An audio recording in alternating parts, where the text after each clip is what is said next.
नमस्कार, एक बार फिर से मैं आप सभी के सामने उपस्थित हूँ बेहद महत्वपूर्ण टॉपिक के साथ। और भूटान ने वो कर दिखाया है जो दुनिया का कोई भी देश अभी तक नहीं कर पाया है।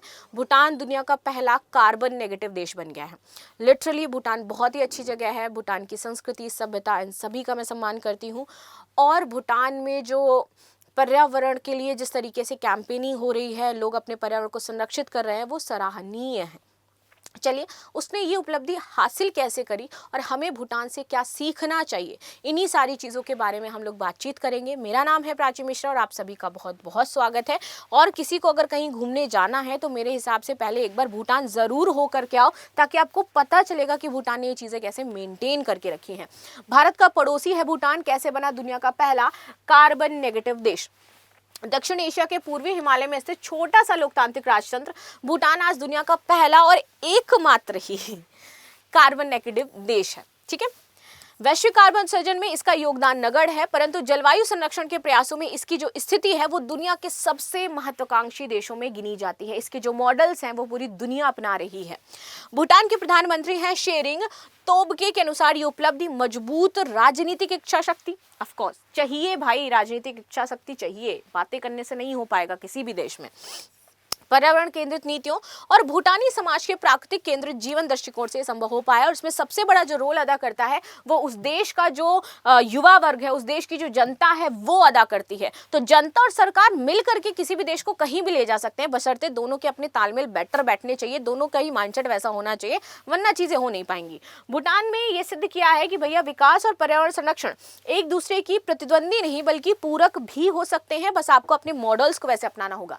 भूटान कार्बन नेगेटिव कैसे बना, अब ये समझेंगे। देखिए, विशाल वन क्षेत्र, राष्ट्रीय भूमि का 72% वन आच्छादन है यहाँ पर। मतलब इन्होंने पेड़ों को, जंगलों को नहीं काटा अपने विकास को आगे ले जाने के लिए। हम तो बड़े बड़े जंगल काट देते हैं, अडानी को जमीन देनी है, आप पूरा वन काट दो, क्या दिक्कत है। भूटान दुनिया के उन कुछ देशों में है जहां 72% भूभाग वन आच्छादित है। घने वन इसके लिए विशाल कार्बन सिंक का कार्य करते हैं। देश प्रतिवर्ष उत्सर्जन की तुलना में लगभग 5 गुना अधिक CO2 अवशोषित करता है। संविधान में पर्यावरण संरक्षण का प्रभाव, तो भूटान दुनिया का एकमात्र ऐसा देश है जिसके संविधान में अनिवार्य किया गया है कि कम से कम 60% भूमि वन से ढकी ही होनी चाहिए। दुनिया का एकमात्र संविधान जो ये कहता है कि मेरे देश की 60% भूमि में वन होने चाहिए। संविधान के अगेंस्ट तो नहीं जाओगे ना। हम बात करते हैं संविधान में अपने अधिकारों की, तो संविधान में देश की भूमि के अधिकारों की भी बातचीत की गई है। ये बेहतरीन है भूटान के संविधान में। आगे आते हैं, ये केवल सरकारी दायित्व नहीं हो जाता है, इसके बाद ये प्रत्येक नागरिक का संवैधानिक कर्तव्य हो जाता है। हमारे यहाँ भी है संवैधानिक कर्तव्य, लेकिन हम लोग पालन ही नहीं करते हैं उसका।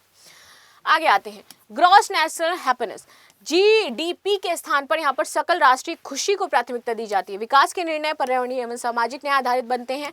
GNH ओवर GDP नीति आर्थिक वृद्धि में पर्यावरणीय क्षरण से अलग करती है। 4 स्तंभ है, सतत एवं न्याय संगत विकास, पर्यावरण संरक्षण, सांस्कृतिक संरक्षण और सुशासन, यहाँ पर मेन पॉइंट्स हो जाते हैं। कठोर पर्यावरण नियम और संरक्षण नीति, विकास परियोजनाएं पर्यावरणीय मानकों से समझौते किए बिना लागू हो रही, इंडस्ट्रीज, खनन, निर्माण आदि का यहाँ पर कड़ी निगरानी है। जलवायु, भूमि की गुणवत्ता को यहाँ पर सर्वोच्च प्राथमिकता दी जाती है। नवीकरणीय ऊर्जा पर निर्भरता, 100% भूटान अपनी बिजली हाइड्रो पावर से उत्पन्न कर रहा है प्रेजेंट समय में। अब आप सोच लीजिए, पड़ोसी भारत को निर्यात करता है, भूटान को ग्रीन एनर्जी देश बनाता है। सांस्कृतिक और धार्मिक परंपराओं में प्रकृति का स्थान जो है वो बहुत ही महत्वपूर्ण है।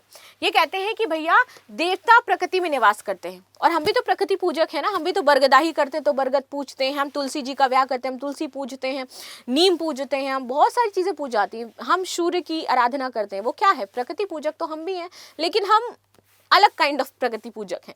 हम उसी गंगा नदी में नहाते हैं, उसी गंगा नदी को हम गंदा भी करते हैं, हम ऐसे प्राकृतिक पूजक हैं। ठीक है, कई जल और पर्वत पवित्र माने जाते हैं जहां मानव हस्तक्षेप न्यूनतम है। हम कहते हैं कि अपने पाप धुलाओ जाकर के गंगा जी में, और यहाँ पे अगर वो उसको मानते हैं ना भगवान, तो उनको पवित्र भी रखते हैं। दुनिया की सबसे ऊंची अजित पर्वत चोटी पर यहाँ पर चढ़ाई पर ही प्रतिबंध लगाया गया है। भूटान में जलवायु प्रयास अंतरराष्ट्रीय मॉडल क्यों है, तो देखो, पेरिस एग्रीमेंट के अनुरूप राष्ट्रीय लक्ष्य, यहाँ पर क्लाइमेट एक्शन ट्रैकर के अनुसार भूटान की जलवायु नीति 1.5 डिग्री सेल्सियस लक्ष्य के अनुरूप है। ये उन गिने चुने देशों में है जिसमें एनडीसी पूरी तरीके से प्रेस कॉम्प्लेंट है।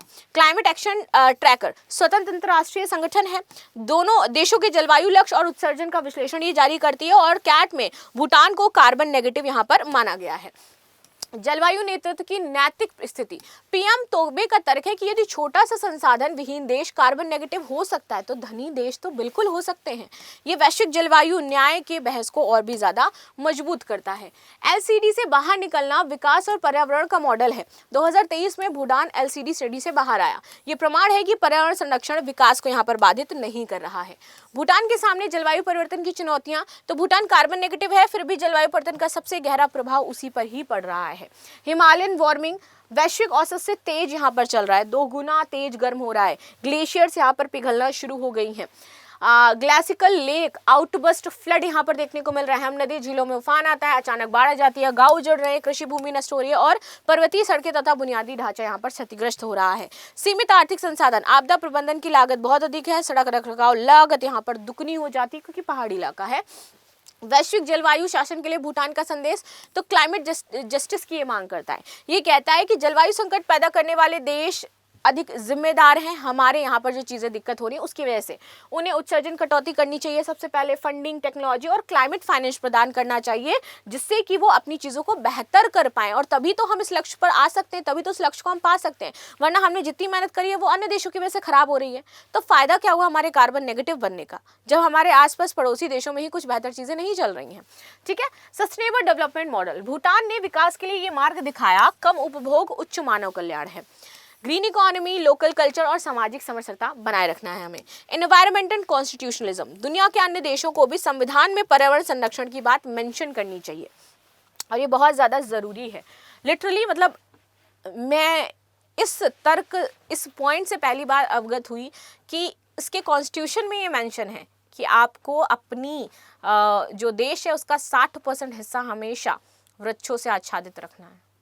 And I feel literally so nice कि क्या बेहतरीन संविधान लिखा गया है भाई। वो जानते हैं नेचर की जो रियल वैल्यू है वो क्या हो जाती है। हम तो बस नेचर का दोहन करना जानते हैं, नेचर को संरक्षित करना नहीं जानते हैं। भारत भूटान संबंध और सहयोग, हमने हाइड्रो पावर सहयोग किया है। भूटान भारत को बिजली निर्यात करता है और भारत उसको हाइड्रो प्रोजेक्ट्स का वित्त पोषण करता है। हिमालय परिस्थिति संरक्षण, तो भारत भूटान मिलकर काम करते हैं जल संरक्षण, जैव विविधता, गोल्फ मिटिगेशन और आपदा प्रबंधन पर। आगे आते हैं सीमावर्ती परिस्थिति क्षेत्र, तो दोनों देशों की सीमा पर साझा वन क्षेत्र है, हाथी, गौर, बाघ, जैव मार्ग है। विश्लेषण करें तो भूटान मॉडल भारत के लिए महत्वपूर्ण इसलिए हो जाता है क्योंकि भारत में भी पश्चिमी घाट हैं, पूर्वी घाट है, हिमालय है, सुंदरवन है, नर्मदा, केन, कावेरी घाटियां हैं जो पर्यावरण की स्थिति से बहुत संवेदनशील हैं। तो हमें भूटान के साथ मिलकर के इनका संरक्षण करना चाहिए, भूटान मॉडल अपनाना चाहिए। भूटान से भारत को सीखना चाहिए कि कैसे संविधान में पर्यावरण रखने से कैसे संरक्षित होती है। जीएनएचजी जैसे वेलबींग इंडिकेट्स कैसे हम अपना सकते हैं। हाइड्रो सौर बायो एनर्जी आधारित ग्रीन ग्रोथ हम कैसे कर सकते हैं। नागरिक केंद्रित हम ये जो कंजर्वेशन मॉडल है वो कैसे ला सकते हैं और सामुदायिक वन प्रबंधन हम कैसे कर सकते हैं। निष्कर्ष यही निकलता है कि अगर राजनीतिक इच्छा शक्ति हो और आपके देश के नागरिक उस तरह से हों तो कैसे हम किसी भी लक्ष्य को नहीं पा सकते। इसलिए ज़रूरी है नागरिक और राजनीति दोनों ही सेम डायरेक्शन में होनी चाहिए। लास्ट में क्वेश्चन है कि भूटान का जीएनएच मॉडल किस दर्शन पर आधारित है। न्यूनतम उपभोग, अधिकतम कल्याण, आक्रामक आर्थिक, निर्यात आधारित औद्योगिकरण, शहरीकरण उन्मुख विकास। So this is the news what we discuss about. आप सभी की इस पर क्या राय जरूर बताइएगा। मिलते हैं नेक्स्ट क्लास में, तब तक के लिए धन्यवाद। लाइक शेयर सब्सक्राइब करना बिल्कुल भी ना भूलें and thank you so much.